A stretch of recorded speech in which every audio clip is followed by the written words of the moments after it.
Hey, what's up guys? We finally did it, full clear of Memory of Chaos. 10 stages, 30 out of 30 stars, couldn't be any better. The most difficult content in the game and we did it. Okay, so here's how it's done.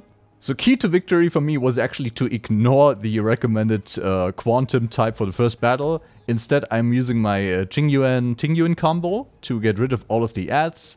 We need a lot of AoE for this fight. I actually found it works a lot better than just, you know, having Seele for that fight. So we are also using Natasha and March for debuff purposes. And for the second one, yeah, we are just going with a quantum and imaginary combination there. So first battle, get all of the techniques going. I'm going to engage with Natasha's for the added effect of reduced damage. And now we are fighting a bunch of fishies. They can be quite annoying because they have an AoE attack, which it doesn't deal a lot of damage, but you know, it's annoying because it hits all of your characters. So yeah, we are trying to deal with them as quickly as possible, while as usual we are trying to prepare our ultimates for the second wave, which is going to be a lot harder. But yeah, buffing up Qingyuan as much as possible at all times because he's the one that deals damage. And putting up a shield on March, because that shield makes her more likely to be targeted. And there we are already done with the first wave. Okay, so now the real battle starts, and we have to take down this guy in the middle, the boss mob, as quickly as possible. For that, I am going to ignore all of the ads. This is the reason why I'm using an Elation character here, why I'm using Qingyuan instead of Seele. Luckily, this boss also has a lightning weakness, so that is not going to be the biggest issue. So another piece of information. Initially, I tried to use my Trailblazer in this battle. He's actually level 80, he has a level 80 light cone, and he has a lot more defense than March does. So, you know, it was a natural decision for me to just say, okay, I'll probably just use him because he's the better tank, right? But believe it or not, it turns out March was actually a lot better in this battle. Why is that? Well, March actually has two things that are very handy for this battle. One is, of course, her shield. Not only does it increase the likelihood of her getting attacked, but if you use it on anyone that has a debuff, you're also dispelling that debuff, and that is pretty important for this fight.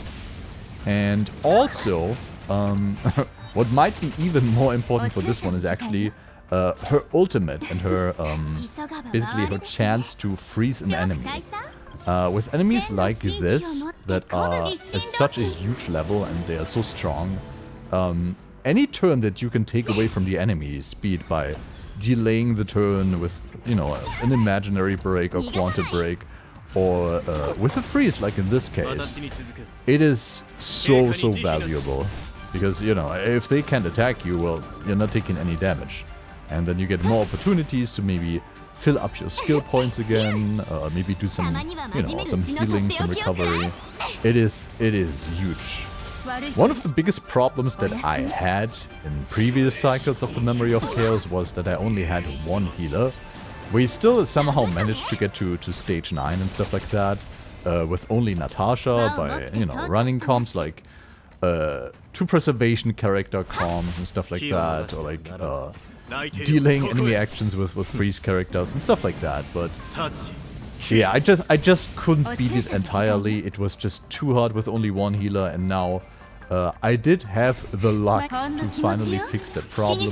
I did pull Lure Jar, so finally we can run a healer in each comp. And that is, you know, as expected, it is a huge deal. You definitely do not need a tank in every single team comp, but quite honestly, a healer in every team, it makes it a lot more comfortable, a lot more safe, and yeah, you don't need to be as lucky as with, like, you know, for example, what I did with the double tank comp. Okay, so the final wave. So now it gets really serious because now we are facing not only this guy that was already troublesome in the previous wave, but we are also facing one of these Guardian Shadows. which are especially annoying because they prevent you from using basic attacks or skills, or just preventing you entirely from attacking that mob. However, sometimes you will actually see me ignoring that, and especially on characters like March and Natasha, who are kind of tanky. I do not really care too much about this punishment that the Guardian Shadow is dishing out. And the cool thing is, you know, if you know that, okay, I'm not allowed to use a basic attack, if I do it, then the Guardian Shadow is attacking me, that might actually work in your favor, because when you get attacked, you also regenerate energy, right? So it's, you know, in one way or another, it's basically free energy regen for those kind of characters where you do not really care too much about that punishment. And, you know, getting one more heal out with Natasha, or getting one more freeze out with March is just, it is great. So I'll definitely take it when it makes sense to do it. And March's ultimate in this fight, it is doing so much work. You can see here, once again, there's a double freeze. Both enemies are frozen, so they cannot even act when it's their turn. Especially on the Guardian Shadow here, freezing is just insanely powerful, because while she is frozen, she cannot actually use her punishment. So, you know, like right here, even though I'm not allowed to use skills, I'm still doing the skill with Jingyuan, because I know that she is not going to punish me, because she's frozen. Yeah, and here, you will see why Natasha and March are such a cool combo for this fight. Because if either one of them gets imprisoned, I can just use the other one to dispel the debuff, right? So if Natasha gets imprisoned, you know, usually that's a big problem, because your healer cannot act, right? So that's kind of terrible, right? But if Natasha gets imprisoned here, I can just use March's shield on Natasha, and the debuff is going to be gone, and I can still go and heal whenever it's Natasha's next turn again. And the other way around works as well. If March gets imprisoned, and I do want to do something with her on her turn, I can just go and heal her with Natasha, because she is also dispelling those debuffs. So, you know, whoever gets imprisoned, I do not care, because someone is always able to remove that debuff, and that is so useful for this fight especially, I found. So this is definitely a great combination here. So once again, we have to deal with some additional adds, but we don't really care too much. We have this AoE damage from Jingyuan. He'll be able to take care of them. The only thing I really needed to pay attention to here is that I keep my characters healthy, because you could already see the damage can be quite insane here, especially with so many enemies on the other side of the battle arena here. Jingyuan was almost dead right now, so you always want to make sure that you have enough skill points ready to do some emergency healing or some emergency shielding. Sometimes it is definitely the better idea to you know, not apply a blessing buff in that turn, or not use a skill on your DPS, and instead you use that skill point defensively to heal someone up or to shield someone. Sometimes it does make sense to use them like that. So basically, priority system here, right? Priority 1, stay alive, and then priority 2, kill the enemies. Of course, it always, you know, it always seems like, oh yeah, you want to kill the enemies as quickly as possible, especially since there are some bonus stars here that you only get for beating the enemies in a specific time frame. But most importantly, you just need to survive. So always keep that in mind. Always try to think about, okay, does it make sense to use this skill point offensively now? Or should I rather save it up for like some healing or not, right? Yeah, so we are getting closer and closer to a sure win situation here. Since if that gatekeeper on the right, if I get him down, I only need to deal with this Guardian Shadow, and quite honestly, the Guardian Shadow by itself is not really that tough. It is not. If you pay attention to, you know, the punishment thing, it's not too bad. So here we go. At this point, I basically know that I did win the fight. I'm already thinking about, okay, well, what am I going to do in the second battle? But yeah, now we just need to, you know, make sure that no one dies. Get that bit of healing going here, and now we're just trying to finish off the boss here.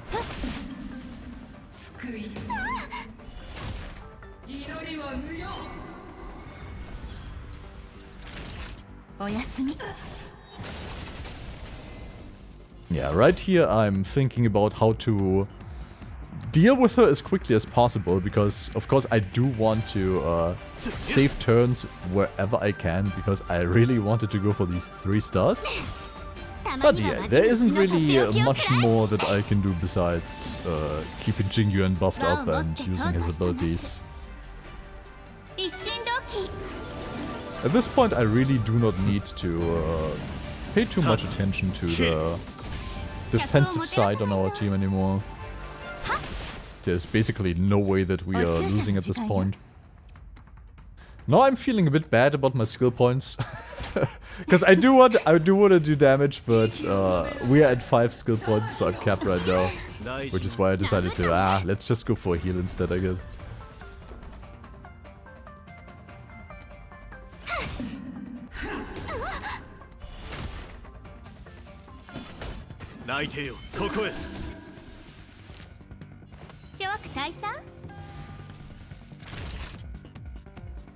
One more big lightning lord attack incoming.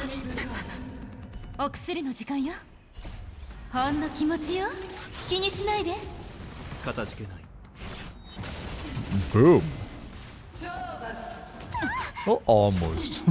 Almost.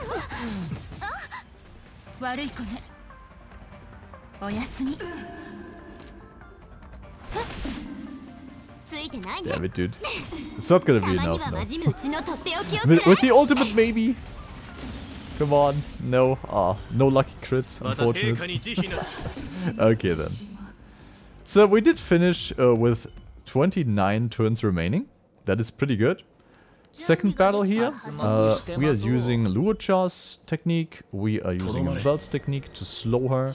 And then we are engaging with Silver Wolf's technique, because that one guarantees a quantum break on every single enemy, no matter what their actual weakness is. And that is a great thing.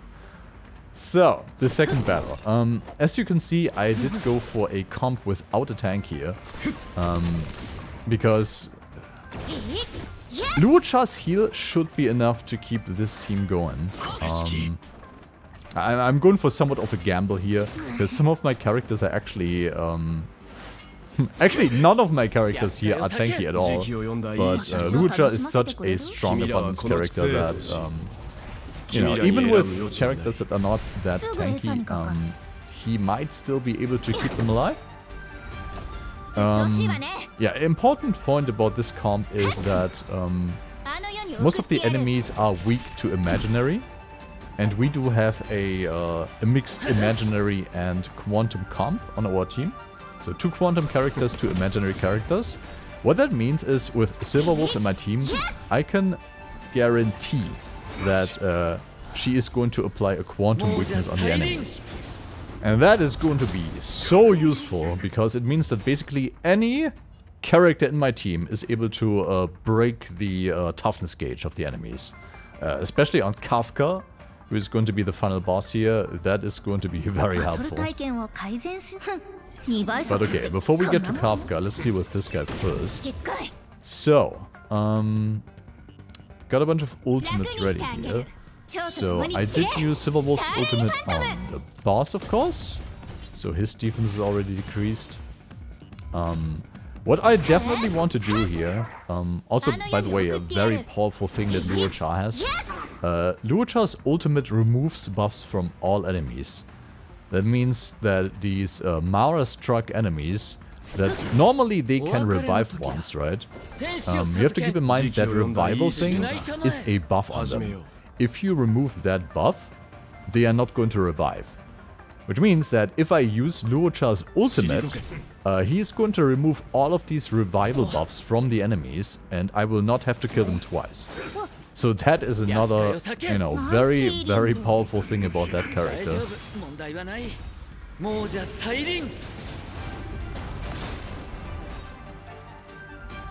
Another thing I love about that guy is that he's imaginary type, which, just like Veld, means that when he breaks someone's toughness, you know, they are applying this imprisonment effect on the enemies, which basically delays their turn by a bit, and that's so useful.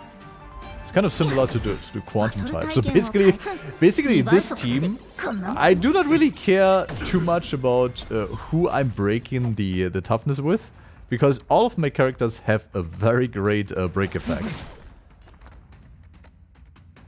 I like Veld a lot more actually than at the beginning of the game. He was actually, fun fact, he was actually my first 5-star character. I did get Veld out of that newbie banner with the 50 pulse, if you remember.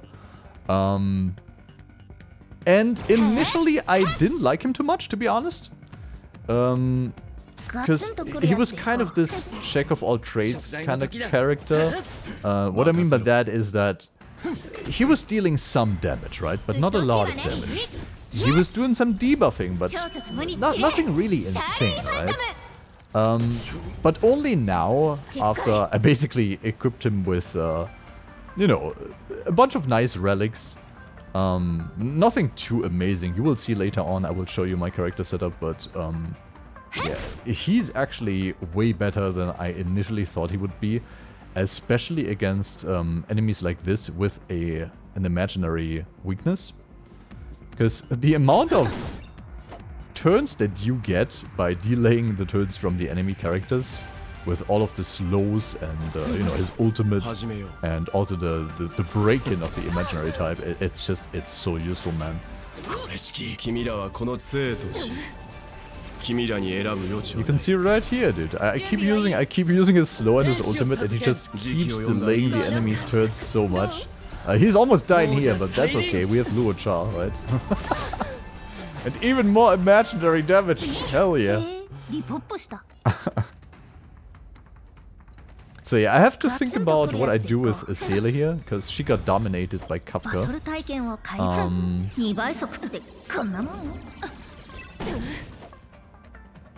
Yeah, so I'll probably use a healing on her here just to get rid of the debuff.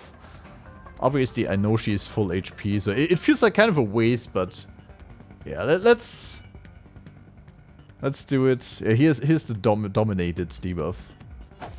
That one is kind of annoying, especially on a character like Seele that has a lot of damage, because she is going to attack my own team, and I don't want that. So. Yeah, using a skill point here, I'm not sure if that was, you know, the best decision possible, but I feel good about it. Yeah, so now I can control her again, she's not attacking my own team. Okay, so now we have to think about what we want to do with Kafka here. She's almost broken. But I only have one skill point left, so I could use the skill point now to break her immediately. But instead, let's just basic attack. Okay, so now we have a skill point ready for Seele. I guess I'll use it on the low guy over here. Wait, let me just make sure. Yeah, okay. Just making sure that I'm not forgetting anything about, you know, like, forget one of the revival debuffs or something like that. Okay, let's just take this guy out. And then use the resurgence. And now we are breaking Kafka with Silver Wolf. And it's looking pretty good. It is looking pretty good. Everyone is at full HP basically. There's only one ad left, and yeah, it's looking great. Nice healing. Oh boy, okay, now big ultimate spam. Let's go. Let's get that field up again. Veld ultimate. Bam, get imprisoned. Silver Wolf ultimate. I should have. Ah, damn! I should have probably used the Silver Wolf's ultimate before the other two for the damage. Because of the defense debuff that she gives the boss. Oh well, good enough. Oh boy, big crits here. There we go. Yeah, this is looking super good. This could be the one.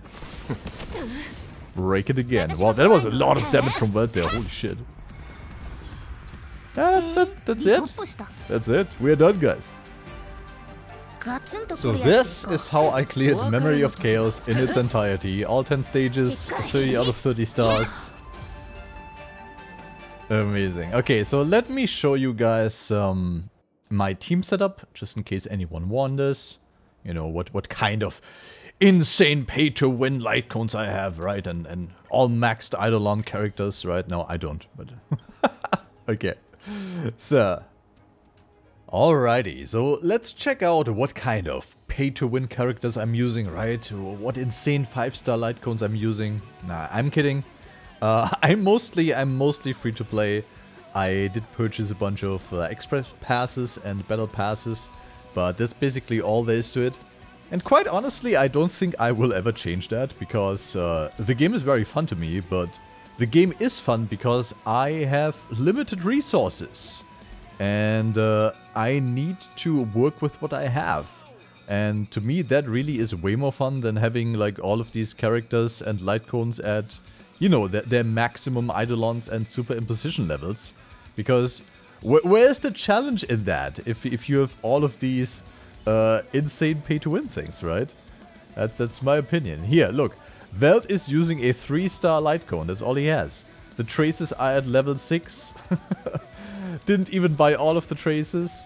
And basically, like, whenever I level a character, I'm always thinking about, okay, is this actually worth my materials? Is this actually worth my credits? And sometimes I would just say no. Like, for example, here, Luoja, my newest character, I'm just skipping all of these defense traces because I don't think I really need them. You know, I just want him to heal and have a lot of attacks, so his heals are stronger, and that's all I need, really. Seele is using Yan Qing's light cone. I was actually lucky enough to pull that. One of my few lucky pulls that I had in the game so far. And of course, it's not as strong as her signature light cone. In no way do I think that is the case. But it's the best thing that I have, and as you could see, I was able to work with it, you know. Here, another example, Silver Wolf. There's people with Eidolon 6 and she's dealing like insane amounts of damage. But, you know, the only thing that I'm using her for is debuffing. That's why she has this insane effect hit rate. But, you know, it's enough. It's enough to clear Memory of Chaos 10. That's really all I needed. Natasha here. She's using a shitty 3-star light cone as well. Only level 60. That's because she was actually using that quid pro quo before I got Luocha. And now I'm just, you know, I'm just trying to get another light cone for her. But, you know, even that shitty light cone at level 60, only 3 stars, it was enough. It was enough to clear this mess. Oh, March is another great example, dude. 4-star light cone, shitty traces, shitty boots. She's using blue boots, dude. Blue boots. That's all she has. But hey, it worked. We did it. Alrighty, so those are all of the characters I've been using. Thank you guys so much for watching. I'm very happy about this clear. And I'll see you guys next time.